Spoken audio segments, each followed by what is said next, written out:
ఆంధ్రప్రదేశ్‌లో ఎన్నికల హంగామా నడుస్తుంది. రేపు నోటిఫికేషన్ కూడా రాబోతుంది. ఇప్పటికే పార్టీలన్నీ కూడా సన్నద్ధమైపోయినటువంటి పరిస్థితి. ప్రధానంగా జనసేన, తెలుగుదేశం పార్టీ, భారతీయ జనతా పార్టీ ఒక్క కూటమిగా ఎన్నికల్లో ముందుకొస్తున్నాయి. ఇక అధికార వైఎస్ఆర్ కాంగ్రెస్ పార్టీ కూడా మరింత బలంగా కూడా ప్రజల్లోకి వెళ్ళాలంటూ కూడా ప్రయత్నాలు చేస్తుంది.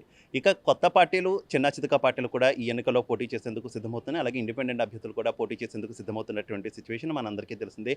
ముఖ్యంగా కొత్త పార్టీల విషయాన్ని గురించి మనం చెప్పుకుంటే జై భారత్ నేషనల్ పార్టీ అంటూ కూడా సిబిఐ మాజీ జేడీ వివి లక్ష్మీనారాయణ ప్రజల ముందుకు వస్తున్నారు. అయితే లక్ష్మీనారాయణ గత ఎన్నికల్లో జనసేన పార్టీ తరపున ఆయన విశాఖ పార్లమెంట్ నియోజకవర్గం నుంచి పోటీ చేశారు. ఆ ఎన్నికల్లో ఆయన 3వ స్థానానికి పరిమితమైనటువంటి సిట్యుయేషన్ మనం చూసాం.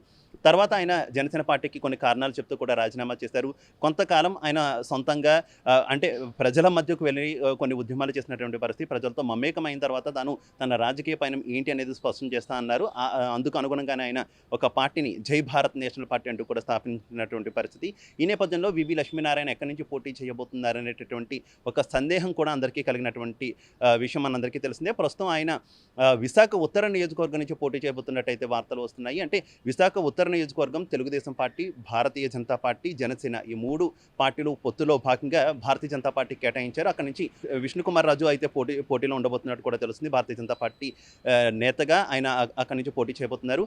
ఈ నేపథ్యంలో వివి లక్ష్మీనారాయణ అక్కడి నుంచి పోటీ చేయబోతున్నారనేటటువంటి వార్త అంటే ఇటు ప్రభుత్వ వ్యతిరేక ఓటు తేల్చబోతుందా, లేదంటే అది ఖచ్చితంగా కూడా ఈయనకి అడ్వాంటేజ్ అవుతుంది అనేటటువంటి ఒక ఉత్కంఠ అయితే కొనసాగుతుంది. అలాగే వివి లక్ష్మీనారాయణ మరోసారి ఆయన ఖచ్చితంగా కూడా విశాఖ పార్లమెంట్ నుంచి కూడా పోటీ చేయబోతున్నారు. అంటే ఒక పార్లమెంట్ నియోజకవర్గం, అలాగే ఒక అసెంబ్లీ నియోజకవర్గానికి ఆయన జై భారత్ నేషనల్ పార్టీ తరఫున పోటీ చేయబోతున్నారు అనేటటువంటి వార్తలు వస్తున్నాయి. గత కొంతకాలంగా ఆయన గాజువాకలో కూడా పోటీ చేస్తారు. గాజువాకలో ఎక్కువగా కాపు సామాజిక వర్గం, అలాగే యువత ఓటు బ్యాంక్ ఎక్కువగా ఉన్నటువంటి నేపథ్యంలో అక్కడి నుంచి కూడా పోటీ చేసే అవకాశం ఉందంటూ కూడా వార్తలు వచ్చాయి. చూద్దాం అసలు వివి లక్ష్మీనారాయణ జై భారత్ నేషనల్ పార్టీ తరపున ఎక్కడి నుంచి పోటీ చేయబోతున్నారనే దానికి సంబంధించి 1-2 రోజుల్లో అయితే స్పష్టత వచ్చేటటువంటి అవకాశం ఉంది.